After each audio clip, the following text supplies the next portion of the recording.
నమస్కారం. ఈ విశ్లేషణకు స్వాగతం. ఎప్పుడైనా ఆలోచించారా, అసలు ఒకే దేశంలో ఇన్ని రకాల కొత్త సంవత్సరాలు ఎందుకు జరుపుకుంటారు? రండి, ఈరోజు దాని గురించే తెలుసుకుందాం. సరే, అసలు విషయానికొద్దాం. భారతదేశం అనగానే చాలామందికి వచ్చే ఒక పెద్ద ప్రశ్న ఇది. ఒకే దేశం, కాని పదుల కొద్దీ కొత్త సంవత్సరాలు. అసలు ఎందుకిలా? ఈ చిక్కుముడిని విప్పుదాం రండి. ఇది చూడ్డానికి గందరగోళంగా అనిపించచ్చు, కాని నిజానికి ఇది గందరగోళం కాదు. ఇది కాలాన్ని చూసే విధానంలోనే ఉన్న ఒక ప్రాథమికమైన తేడా. అంటే సమయాన్ని కేవలం అంకెలుగా కాకుండా పర్యావరణం, ఖగోళం, ఇంకా తత్వశాస్త్రంతో ముడిపెట్టి చూడటమన్నమాట. సరే, అసలు ఆ ఎందుకు అనే ప్రశ్నకు సమాధానం కావాలంటే మనం ముందుగా కాలం గురించి మనకున్న భారతీయ తాత్విక ఆలోచన ఏంటో చూడాలి. చూడండి, చాలా చోట్ల కాలాన్ని ఒక గీతలా చూస్తారు. గతం నుంచి భవిష్యత్తుకు వెళ్లే ఒక సరళ రేఖ. కాని భారతీయ తత్వశాస్త్రంలో కాలమొక చక్రం లాంటిది.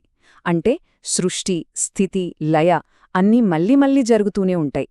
కాబట్టి కొత్త సంవత్సరం అంటే పాతది పూర్తిగా ముగిసి కొత్తది మొదలవడం కాదు. ఆ చక్రంలో ఒక పునరుద్ధరణ, ఒక రీఫ్రెష్ లాంటిది అన్నమాట.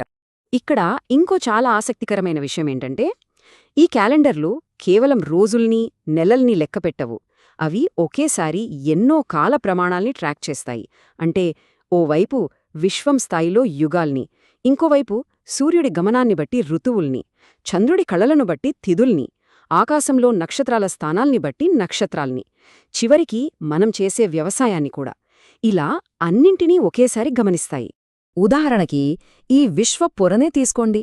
కలియుగం మన లెక్కల ప్రకారం క్రీస్తుపూర్వం 301-02లోనే ఇది మొదలైంది. అంటే వేల ఏళ్లుగా ఒక నాగరికత ఇంత పెద్ద కాలాన్ని ట్రాక్ చేస్తూ వస్తోందన్నమాట. అద్భుతం కదా? సరే, ఈ తత్వశాస్త్రం అంతా బాగుంది, కాని దీనికి శాస్త్రీయ ఆధారముందా? ఉంది. ఈ క్యాలెండర్ల వెనుకున్న పక్కా ఖగోళ శాస్త్రమేంటో ఇప్పుడు చూద్దాం. ఇక్కడ మనకు ప్రధానంగా 2 రకాల శాస్త్రీయ పద్ధతులు కనిపిస్తాయి. ఒకటి, కేవలం సూర్యుడి గమనం మీద ఆధారపడే సౌరమాన క్యాలెండర్. ఇది చాలా స్థిరంగా ఉంటుంది, ఋతువులు మారవు. రెండోది, చంద్రుడి దశలను, సూర్యుడి గమనాన్ని రెండింటినీ కలిపి లెక్కించే చాంద్ర సౌరమాన క్యాలెండర్. ఇది చంద్రుడి కలల్ని ఋతువులతో చాలా తెలివిగా సింక్ చేస్తుంది. అయితే ఇన్ని క్యాలెండర్లు ఉన్నా చాలా వాటికి మూలం ఒకటే. అదేంటంటే సూర్యుడు మేషరాశిలోకి ప్రవేశించడం.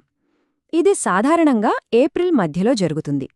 ఈ ఖగోళ సంఘటనే చాలా కొత్త సంవత్సరాలకు ఒక స్థిరమైన, ఖచ్చితమైన ఆధారమన్నమాట. ప్రతి ఏటా ఇది పునరావృతమవుతుంది. సరే, మనకు ఇప్పుడు ఫిలాసఫీ, సైన్స్ అర్థమయ్యాయి.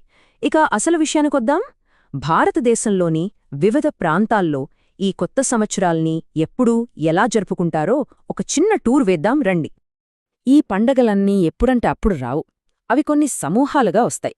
చూడండి, మార్చేప్రిల్లో వసంత ఋతువు, పంట కోతల సమయంలో కొన్ని, ఋతుపవనాలు వెళ్ళిపోయాక ఆగస్టులో వ్యాపారాలకు అనుకూలంగా కొన్ని, ఇక పంటలన్నీ చేతికొచ్చాక అక్టోబర్-నవంబర్లో వాణిజ్యపరంగా మరికొన్ని.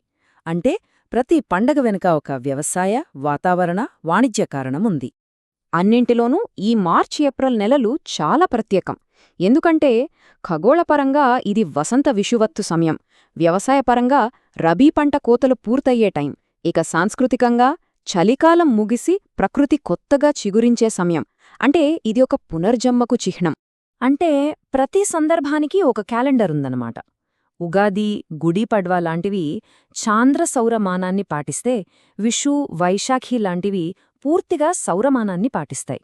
ఇక అస్సాంలో బోహాగ్ బిహు పూర్తిగా వ్యవసాయం మీద ఆధారపడితే, గుజరాతీ కొత్త సంవత్సరం దీపావళి తర్వాత మొదలయ్యే వ్యాపార సంవత్సరాన్ని సూచిస్తుంది. చూసారా, ఒక్కో అవసరానికి ఒక్కో క్యాలెండర్. ఇదంతా చూశాక మనకొక ముఖ్యమైన విషయం అర్థమవుతోంది. అసలు ఈ క్యాలెండర్లు దేన్ని కొలుస్తున్నాయి?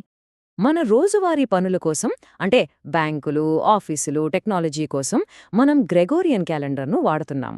అది నిజమే. కాని మన సాంస్కృతిక, ఆధ్యాత్మిక అవసరాల కోసం మన సొంత క్యాలెండర్లను ఎప్పటికీ వదులుకోలేదు. ఎందుకంటే వాటి ప్రయోజనం వేరు, వాటి అవసరం వేరు. ఇక్కడే అసలు తేడా ఉంది. గ్రెగోరియన్ క్యాలెండర్ ఈరోజు ఏ తేదీ అని అడిగితే భారతీయ క్యాలెండర్లు ఈ సమయం యొక్క లక్షణమేంటి అని అడుగుతాయి. అంటే ఇది కేవలం ఒక తేదీని చెప్పడం కాదు, ఆ సమయం దేనికనుకూలం, దాని స్వభావమేంటి అని చెప్పడం. చివరగా మనం అర్థం చేసుకోవాల్సింది ఇదే: సమయమనేది యాంత్రికమైనది కాదు, అది సజీవమైనది. కాలమనేది కేవలం గడిచిపోయే సెకండ్లు, నిమిషాలు కాదు, దానికి ఒక గుణం, ఒక స్వభావం, ఒక శుభత్వముంటాయి. మనం దాన్ని కేవలం లెక్కించడమే కాదు, అనుభవించవచ్చు, జీవించవచ్చు. అదే భారతీయ క్యాలెండర్ల వెనుక ఉన్న అసలైన సత్యం.